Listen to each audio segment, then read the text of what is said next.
السلام عليكم ورحمة الله وبركاته. اللهم صل وسلم وبارك على سيدنا ومولانا محمد وعلى آله وصحبه أجمعين. ازيكم حبايبي، عاملين ايه؟ يا رب تكونوا بخير. زي ما قلت لكم في فيديو برجر اللحمة، وقلنا ان احنا هنعمل برجر الفراخ، ما خلفتش بوعدي وقلت اعمله. عملت برجر الفراخ، جايبة نص كيلو من صدور الفراخ، هقطعها قطع صغيرة وهفرمها في الكبة فرم ناعم زي ما فرمت اللحمة بالظبط. هنا في البرجر الفراخ وبرجر اللحمة مفيش اختلاف غير في البهارات بس، وطبعا الطعم. برجر اللحمة يكسب أكيد. هنا بقى هفرمها، وبعد ما افرمها اقول لكم هنحط بهارات ايه.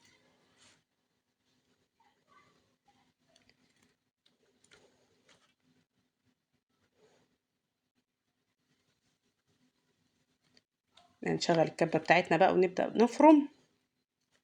خلص فرم وبعدين نقول البهارات.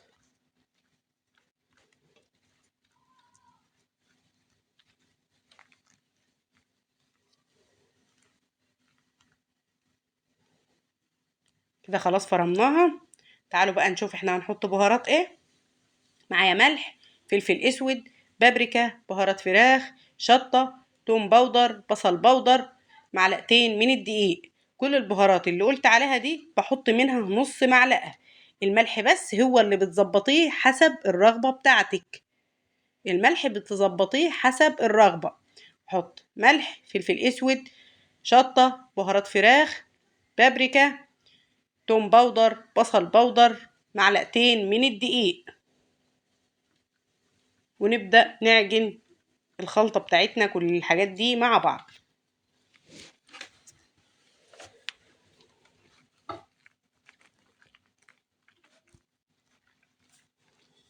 اوعي تقولي على حاجة صعبة قبل ما تجربيها. جربيها واحكمي بعد ما تجربي.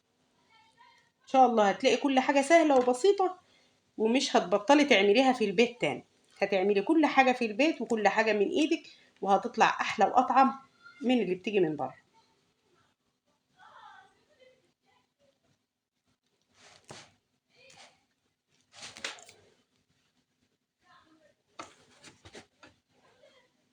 كده بحط البهارات زي ما قلت لكم: ملح، فلفل اسود، شطة، بهارات فراخ، بابريكا، توم باودر، بصل باودر، معلقتين من الدقيق، وهعجنهم مع بعض. وهجيب المكبس البرجر بتاعي وهعمل فيه نفس اللي عملته في برجر اللحمة.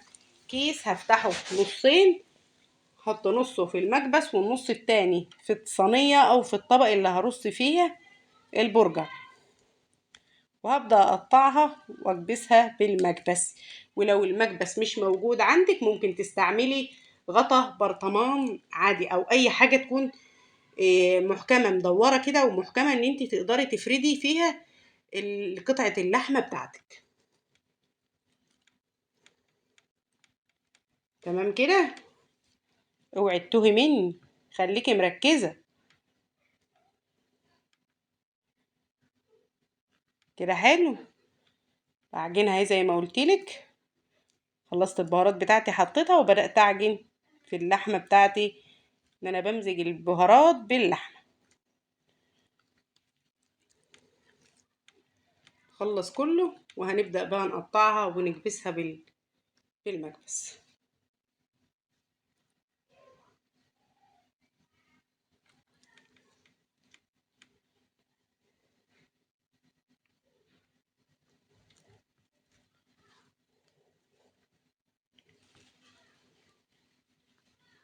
كده الشطة بتاعتي انا كنت نسيتها، وما افتكرت حطيتها تاني اهو.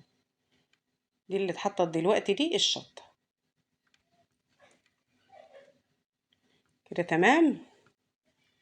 اوعي تنسي حاجة، خليكي مركزة معايا. ورقة وقلم واكتبي البهارات بتاعتك في ورقة واشتغلي، وهتلاقي الموضوع سهل جدا. وقت ما عملتيها بإيدك أول مرة هتعرفي إن الموضوع سهل وبسيط ومش محتاج أي حاجة، وهتلاقيها أحسن من إنك تشتريها من بره.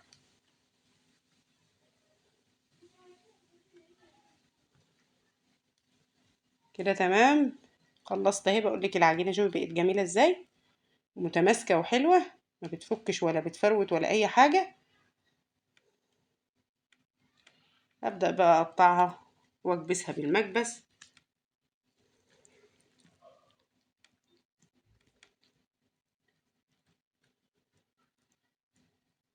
اوعي تسرحي، انا مركزة معاكم.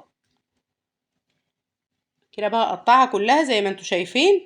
طبعا احنا عرفنا الطريقة من لما كنا بنعمل برجر اللحمة.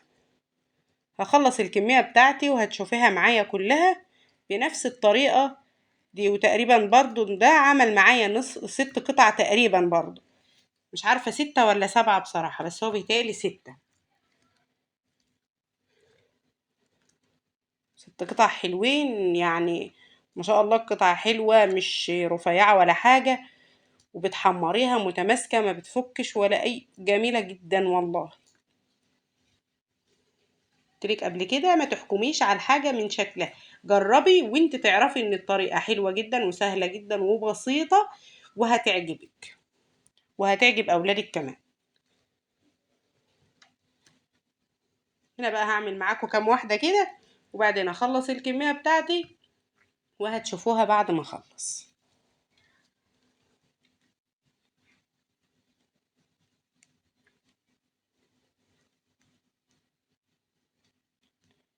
هنا بقى تعالوا شوفوها بعد ما خلصت.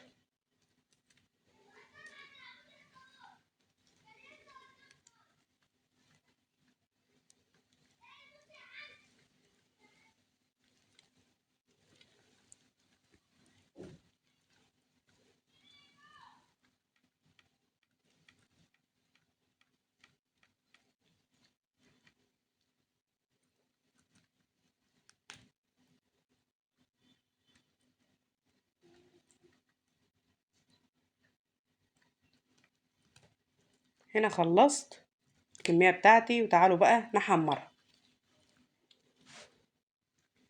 برجر اللحمة لو تفتكروا ما كنتش حاطة في الطاسة زيت خالص. احنا هنا بقى في برجر الفراخ بنحط زيت عشان نحمر الفراخ، احنا بنحمرها كأنك بتحمري اي قطع فراخ، بتحمريها عادي. هحمرها وهعمل معاكم السندوتش وتشوفي. هعمل السندوتش بنفس طريقة اللحمة بالظبط، مفيش اي اختلاف. الصوص والفلفل والطماطم وبس. المهم ان هو يعجبهم، والف هنا على قلوبهم يا رب.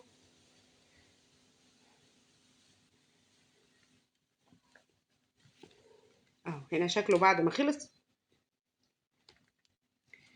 شايفة القطعة معايا ما شاء الله حلوة، حجمها كويس ما شاء الله، مش صغيرة، حلوة جدا.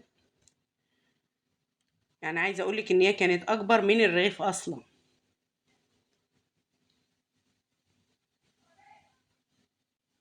كده تمام. تعالوا بقى نعمل السندوتش بتاعنا. هنعمل الصوص الاول وبعد كده نعمل السندوتش. كاتشب، مايونيز، مستردة. هقلبهم مع بعض وابقى وادهن الرغيف بتاعي واحط البرجر والفلفل والطماطم، والف هنا على قلب اللهاب. وصلت لحد هنا ولسه ما ضغطتش لايك، اضغطي لايك، متستخسريش فيا اللايك بتاعك. يلا، ولو لسه ما اشتركتيش اشتركي. لو اول مرة تشوفي فيديوهاتي اشتركي في القناة وان شاء الله تعجبك فيديوهاتي. هنا هقلب بقى الصوص بتاعي كله مع بعضه وابدأ احضر الساندوتش، واقول لهم الف هنا يا حبايبي.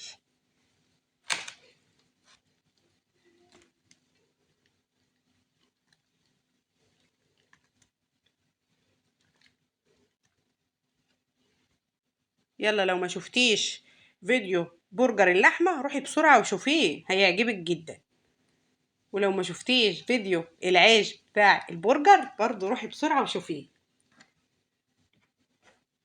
حلو جدا وهيعجبك. يلا اشوفكم في فيديو جديد ان شاء الله. متنسوش اللايك والاشتراك وتفعيل زر الجرس عشان يوصلكم كل جديد. مع السلامة.